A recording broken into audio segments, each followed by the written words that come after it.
Hey guys, how's it going? F8 Alpha here, and welcome back to Inquisitor Martyr. Today we're taking a look at the engagement range of weapons and the importance of knowing that engagement range. So I wanted to go ahead and highlight a few of the weapons that I'll be running here. I am running the Melt-A-Gun, which you can see here is a fairly short range weapon. You have to be pretty close in order to engage your targets. But when you are in range and you do open up with that Melt-A-Gun fire there, it does a amazing job at bringing down the targets. It's very effective. As you can see here, it's blasting through these enemies most of the time with one shot, which makes it pretty quick. But then again, you also have to be fairly close, as I mentioned earlier. The second weapon we will be running in here is a las rifle, and that, as you will see in a minute here, has pretty substantial range on it. I would definitely consider it a long range weapon. But let me digress and get back to the action here and what's at hand. So as you see, I am taking on a host of enemies here, and I am struggling to maintain my suppression and my hit points. So I'm trying to run away. But because of the fact that I have to be so close to engage the targets, I'm not able to bring down the targets when I'm running. I can't stop and fire a shot and continue running.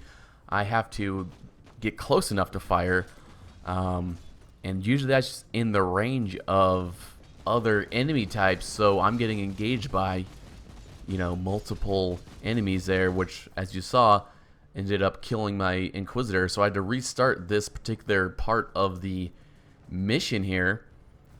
So I went ahead and I am going to drop a turret, so I will have some kind of backup fire, some kind of help engaging this dreadnought and these other enemy types. I also went ahead and I switched to the las rifle. Now, as you can see here, take a look at the range difference that you can go ahead and engage the enemies at.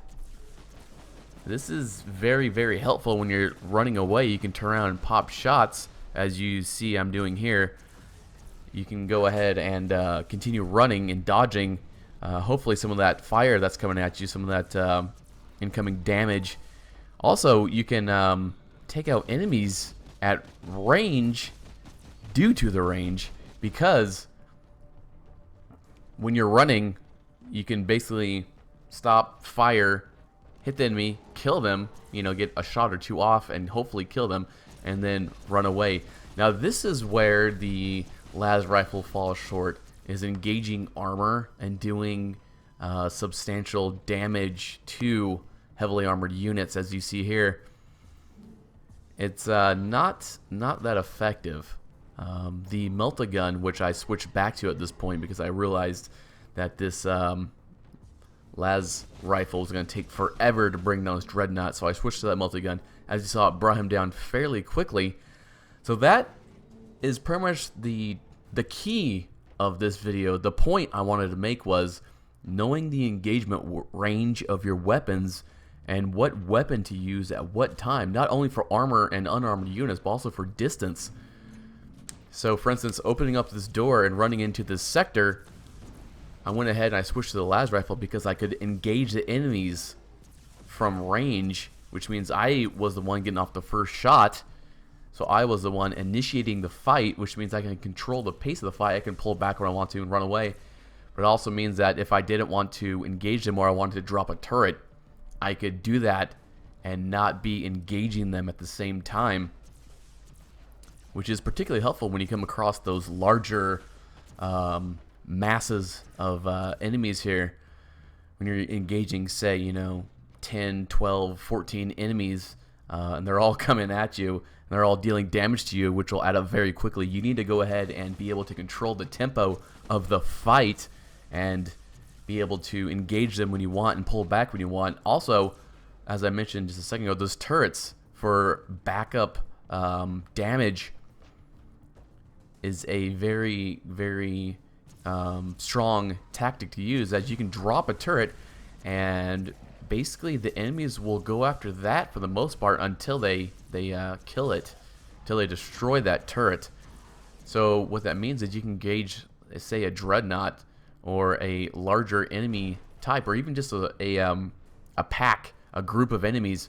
You can engage them, drop a turret, and they're going to go after that turret more often than not. So you see here, I'm taking out some of the side groups, some of the units on the side of the dreadnought. I'm not directly engaging the dreadnought yet, because I want to try and dwindle down all the enemies around him. I want to try and lessen the damage that will be coming at me as soon as I engage that dreadnought and all the groups become aware that I'm there. So as you see here, I went ahead and engaged that unit, which set off all of the enemy units. And they are running at me. Now this is what I was talking about just a second ago with the turret and how the enemies will engage it.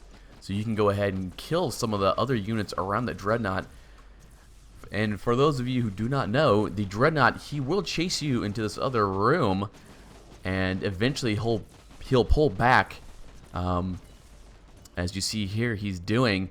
But what that means is when he does pull back and he does return to the area from which he came, he gains his hit points back. So to engage him when he's running after you in another room is somewhat pointless unless he's on low hit points. At that point you can try and kill him.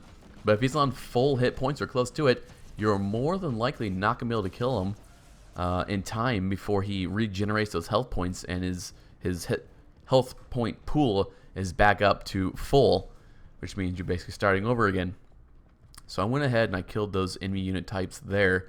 So now it's just me and the dreadnought here. And so I go ahead and I drop one turret. Now I'm waiting for my second turret to be able to drop, waiting for that ability to recharge so I can have two turrets to engage this dreadnought, which should bring him down fairly quick. And as you see here, here he comes. He detected that second turret there. As you see here, he's going straight for me. But my turret's doing a pretty decent job of engaging him here and doing a little bit of damage to him. Now, as you see, I'm engaging him with that las rifle, and it's just not that effective against armor. So I go ahead and I switch to the melt-a-gun, which is quite a bit more effective against that dreadnought, bringing him down. So I go ahead and I push through this room, and I realize that there's a chest there. That's one of the things that I think they're working on for the next update, as this is obviously the alpha build. The next update is going to bring a whole host of fixes and some new content, hopefully. So you can see that the melt-a-gun, you have to be so close. You have to be up close to the enemy types to engage them, which makes it a little bit more risky, as by the time you get to the enemy to engage them, they are fully aware you're there, and they've already started firing on you. So what I did was I went ahead and switched that las rifle, as you see, and I'm using the different abilities or the skills of these weapons to go ahead and drop these enemies as quick as possible, using those high damage shots to go ahead and take them out as efficiently as I can.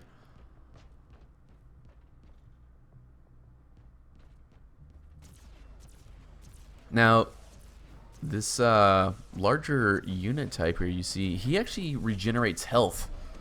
So you have to do quite a bit of steady, substantial damage to him to kill him. If you were to, say, drop a large, hard-hitting shot that took the majority of his health but didn't kill him, by the time you probably reload that weapon, because more likely that would be a slow weapon, by the time you reloaded that thing, he would probably regenerate a good portion of his health. So it would take you a little bit of time to bring him down. As you can see, I'm using that turret yet again because I know that that dreadnought, as soon as he becomes agitated, he will be coming at me, and I'd rather have him engage that turret. But additionally, that turret is doing damage to these side enemy groups. Now that Dreadnought, he sees I'm here. Another good tactic to use with the weapons and the range that we're talking about would be to engage the Chaos Space Marines, the different Space Marine types, to bring them down as quick as possible, because they do quite a bit of substantial damage. Also, to take out those range units that you see here that are firing at me, to go ahead and bring them down so they're not continuously doing damage to your Inquisitor.